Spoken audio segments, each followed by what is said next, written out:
Anatomía del oído. El oído se divide en tres regiones principales. El oído externo, que recoge las ondas sonoras y las canaliza hacia el interior. El oído medio, que transmite las vibraciones sonoras a la ventana oval. Y el oído interno, que aloja los receptores de la audición y el equilibrio. Platiquemos del oído externo. Consiste en el pabellón auricular, el conducto auditivo externo y el tímpano. El pabellón auricular es un colgajo de cartílago elástico que contiene una forma similar al extremo más ancho de una trompeta y que está cubierto por piel.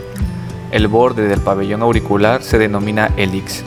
La porción inferior es el lóbulo. El pabellón auricular está unido a la cabeza por ligamentos y músculos.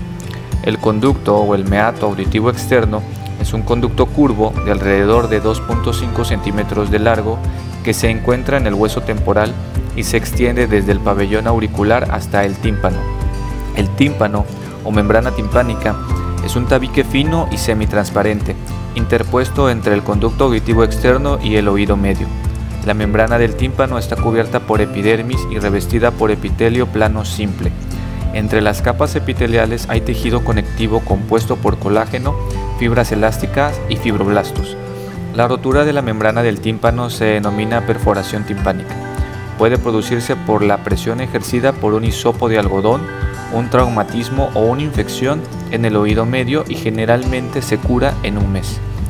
La membrana timpánica puede examinarse directamente con el otoscopio, un instrumento que ilumina y aumenta la imagen del conducto auditivo externo y la membrana timpánica. Cerca de su orificio externo, el conducto auditivo contiene algunos pelos y glándulas sudoríparas especializadas, las glándulas ceruminosas, que secretan la cera del oído o también conocido como cerumen. La combinación de los pelos y el cerumen ayuda a impedir el ingreso de polvo y cuerpos extraños en el oído. El cerumen generalmente se seca y cae fuera del conducto auditivo. Sin embargo, algunas personas producen grandes cantidades de cerumen que puede compactarse y amortiguar los sonidos. El tratamiento para el cerumen impactado consiste en irrigar el oído en forma periódica o en la extracción del tapón con un objeto romo, procedimiento que debe ser realizado por personal médico entrenado. En el oído medio es una pequeña cavidad llena de aire localizada en el hueso temporal y cubierta por epitelio. Está separada del oído externo por la membrana timpánica y del oído interno por el tabique óseo delgado que contiene dos orificios pequeños, que es la ventana oval y la ventana redonda, extendiéndose a través del oído medio y adheridos a este por ligamentos se encuentran los tres huesos más pequeños del cuerpo, los huesecillos del oído, que se conectan por medio de articulaciones sinoviales. Estos huesos se denominan por su forma martillo, yunque y estribo. El manubrio del martillo se adhiere a la superficie interna de la membrana timpánica. La cabeza del martillo se articula con el cuerpo del yunque. El yunque interpuesto entre los dos se articula con la cabeza del estribo y la base o platina del estribo encaja dentro de la ventana oval. Directamente debajo de la ventana oval hay otro orificio, la ventana redonda, rodeado por la membrana timpánica secundaria. Además de los ligamentos, dos pequeños músculos esqueléticos también se adhieren a los huesecillos: el músculo tensor del tímpano, inervado por el ramo mandibular del nervio trigémino, limita los movimientos y aumenta la tensión de la membrana timpánica para evitar que se produzcan daños en el oído interno por los ruidos fuertes. El músculo estapedio o del estribo, inervado por el nervio facial, es el músculo esquelético más pequeño del cuerpo humano. Atenúa las vibraciones muy pronunciadas que se producen en el estribo por los ruidos de gran intensidad y protege de esta forma la ventana oval, pero también disminuye la sensibilidad auditiva. Por tal razón, la parálisis del músculo estapedio se asocia a hiperacusia.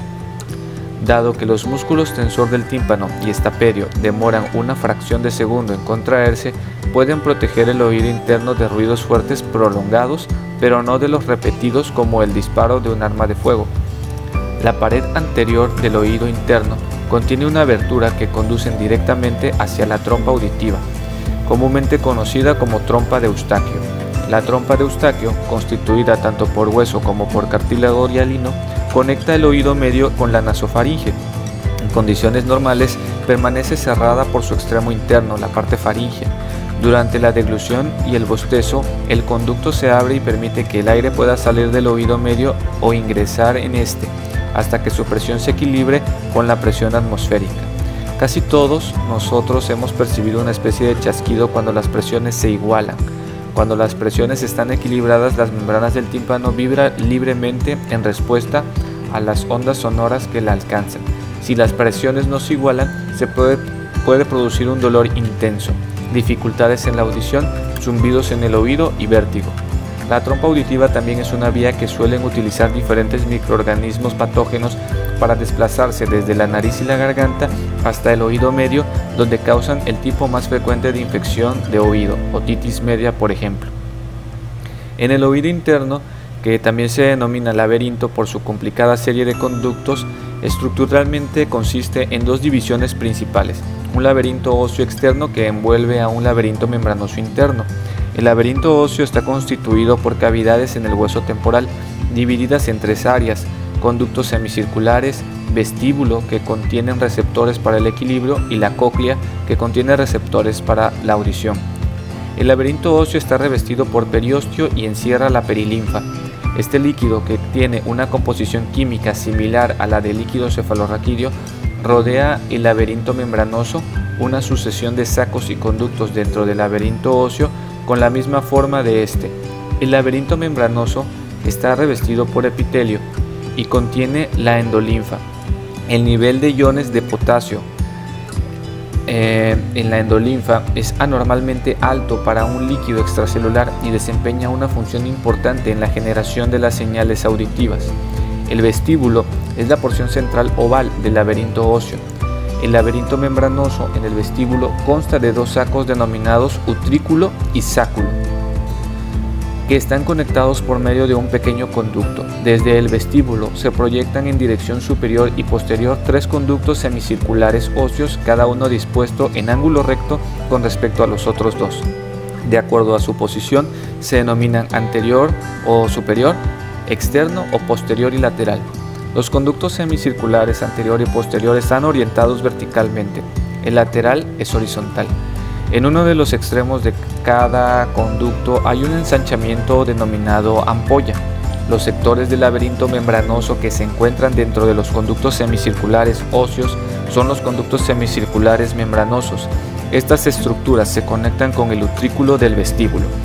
El ramo vestibular del nervio vestibulo-coclear contiene nervios ampollares, utriculares y saculares, formados tanto por neuronas sensitivas de primer orden como por neuronas motoras que hacen sinapsis con los receptores del equilibrio. Las neuronas sensitivas de primer orden transmiten la información sensitiva desde los receptores y las neuronas eferentes conducen señales de retroalimentación a los receptores aparentemente para modificar la sensibilidad de estos. Los cuerpos celulares de las neuronas sensitivas se localizan en el ganglio vestibular. Por delante del vestíbulo se encuentra la cóclea, un conducto óseo con forma de espiral, que se asemeja a la concha de un caracol y da casi 3 vueltas alrededor de un núcleo óseo central denominado colúmela. Los cortes a través de la cóclea revelan que ésta se divide en 3 conductos: el conducto coclear, la rampa vestibular y la rampa timpánica. El conducto coclear o rampa media es una continuación del laberinto membranoso dentro de la cóclea. Está lleno de endolinfa.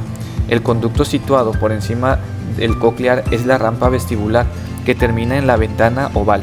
El conducto que está por debajo es la rampa timpánica, que termina en la ventana redondeada. Tanto la rampa vestibular como la rampa timpánica forman parte del laberinto óseo de la cóclea. En consecuencia, estas cámaras están repletas de perilinfa. Las rampas vestibular y timpánica se hallan completamente separadas entre sí, excepto por una abertura en el vértice de la cóclea, el helicotrema. La cóclea se continúa con la pared del vestíbulo, dentro del cual se abre la rampa vestibular. La perilinfa en el vestíbulo es continua con la de la rampa vestibular. La membrana vestibular separa el conducto coclear de la rama vestibular y la membrana basilar lo separa de la rampa timpánica.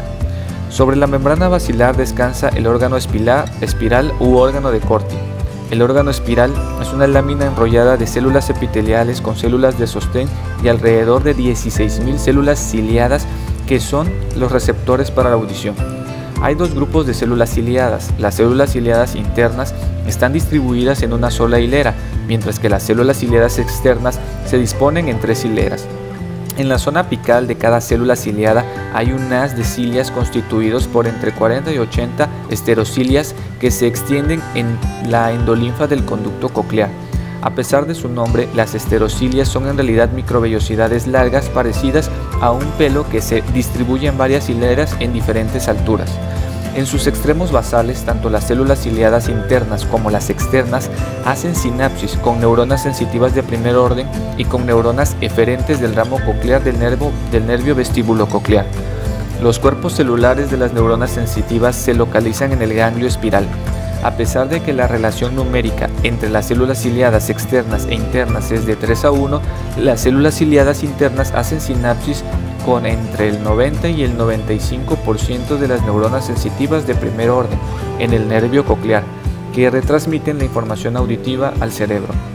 En contraste, el 90% de las neuronas motoras del nervio coclear hacen sinapsis con las células ciliadas externas. La membrana tectorial, una membrana gelatinosa y flexible, cubre las células ciliadas del órgano espiral.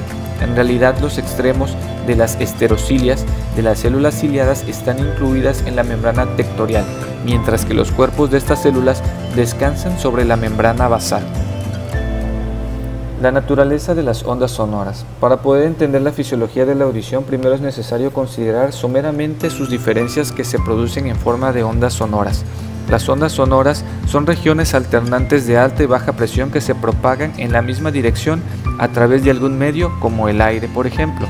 Provienen de un objeto vibrante en forma muy similar a las ondas que se originan y desplazan a través de la superficie de un estanque cuando se arroja una piedra.